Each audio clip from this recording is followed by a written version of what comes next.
My favourite piece of technology is my pair of Purdy shotguns, because they're beautifully made, they're handmade, they're hand carved, engraved.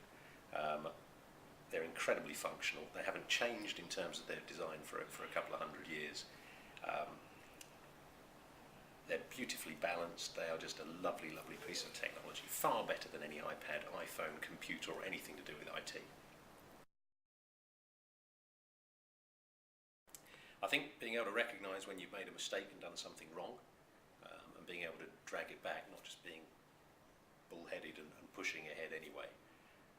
And I think finally what's worked for me is surrounding myself with people that are far better than I am at most of the jobs, because that way you can cover your own inadequacies with other people's brilliance.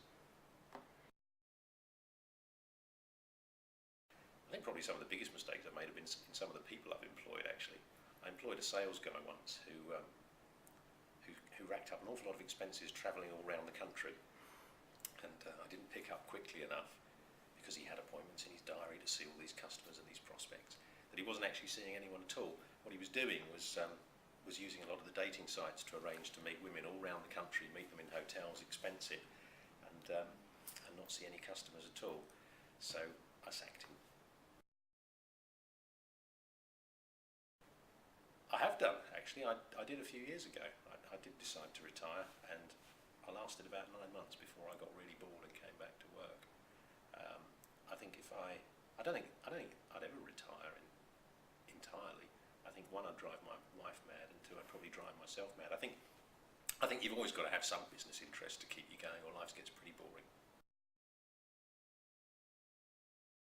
There are no competitors out there in the marketplace in IT that I particularly admire or strive to be. I think if you have to pick a competitor in the world, which is probably a slightly different angle, I think probably the greatest competitor I admire is George Foreman, the boxer.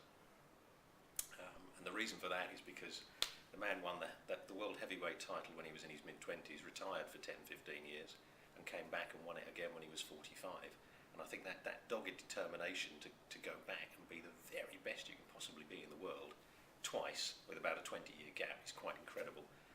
And I know how difficult it is to keep a vague level of fitness in your early 40s, let alone be world champion heavyweight boxer when you're 45.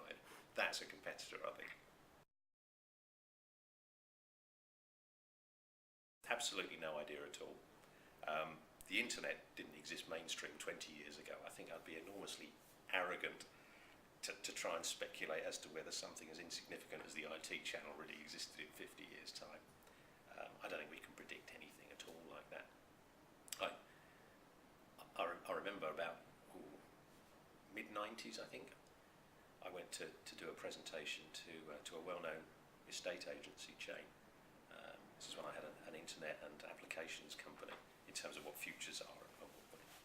And we talked about the internet, we talked about building a website for them and a database for their properties. And I remember the sales and marketing director of that well-known estate agency telling me at the time that the internet doesn't have a place for estate agents, and people will never ever look for houses on the internet. They will always go into an estate agency.